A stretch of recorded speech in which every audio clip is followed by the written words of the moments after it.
So the author says that at her age, nobody could ever tell that whether the author could see his grandmother or not when he returned. The next morning she was taken ill. It was a mild fever and the doctor told us that it would go.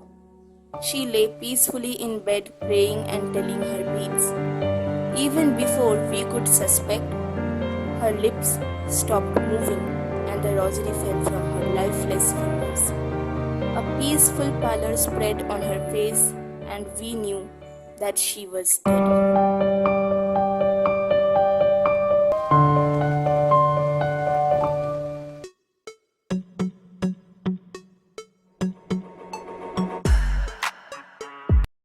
She lay peacefully in bed praying and telling her beads. Even before we could suspect, her lips stopped moving and the rosary fell from her lifeless fingers. A peaceful pallor spread over her face and we knew that she was dead. So, in our last video, we had read this paragraph wherein we had read that the author's grandmother had got sick. She was taken ill. So at the beginning it was just a mild fever and the doctor assured that the fever would go away, but the fever didn't go. And the author's grandmother had also sensed something. Maybe she had also understood that her end was near, and that's why, before the end of her life, before the last chapter of her life, she decided not to waste any time talking to the author or his family members, but only to pray. And even before the author could understand or suspect, his grandmother was already dead. The author's grandmother had already left the world. So, in today's video, we are going to begin with this paragraph and we are going to read whatever is written over here. So, let's begin. We lifted her off the bed and, as is customary, laid her on the ground and covered her with a red shroud. So, after the grandmother passed away, the author and his family members lifted her off the bed according to the Indian customs and traditions, and they had laid the grandmother on the ground and covered her with a red shroud. Now, a red shroud is a red cloth material which is used to cover a dead body. After a few hours of mourning, we left her alone to make arrangements for her funeral. In the evening, we went to her room with a crude stretcher to take her to be cremated. So after the arrangements for the grandmother's funeral was completed, the author and his family members went to the grandmother's room in the evening with a crude stretcher to take her to be cremated. The sun was setting and had lit her room and veranda with a blaze of golden light. This sentence is very important in this story, and I will explain this sentence after the completion of this entire paragraph. So let's continue. We stopped halfway in the courtyard. So, while the author was going to the grandmother's room in order to carry her to be cremated, they were stopped halfway in the courtyard.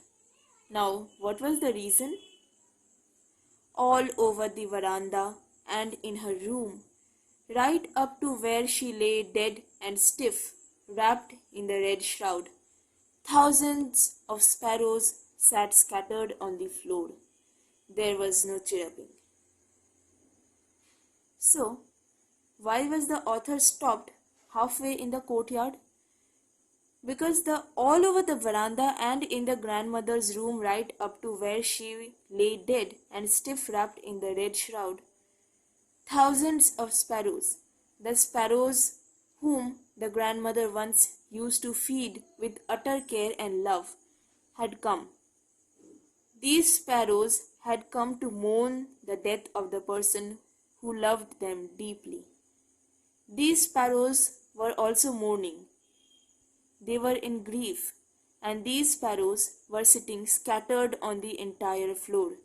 And there was not just one or two sparrows, thousands of sparrows had come to mourn the death. There was no chirruping. The birds, the sparrows, were not making any sound. They all were silent because they all were grieving. They all were sad because the grandmother, who once used to love them, care for them, was no more. And that is why all of them had come to grieve the death of the grandmother. We felt sorry for the birds, and my mother fetched some bread for them. So, the author and his mother felt sorry for the birds because they were also sad on the death of the grandmother, and out of compassion, the author's mother fetched some bread for them because the grandmother also used to feed the sparrows bread. She broke it into little crumbs the way my grandmother used to do and threw it to them.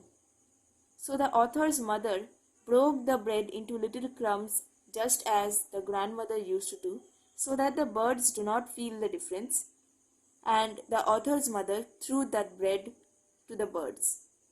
The sparrows took no notice of the bread. From this sentence we come to know that the sparrows were really sad and they were not in the mood of eating. They had come to mourn the death.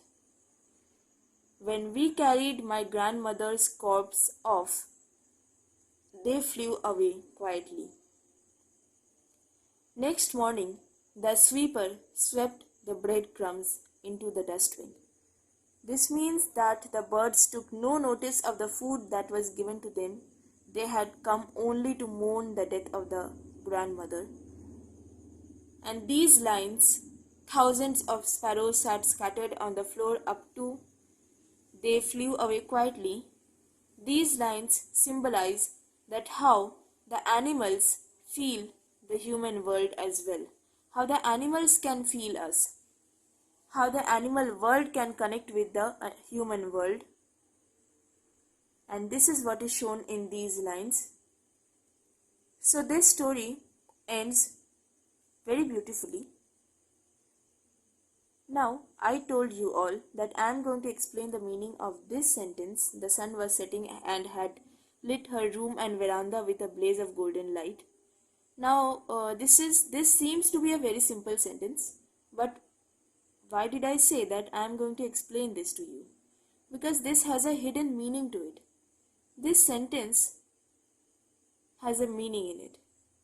The sun was setting and had lit her room and veranda with a blaze of golden light. What does this depict?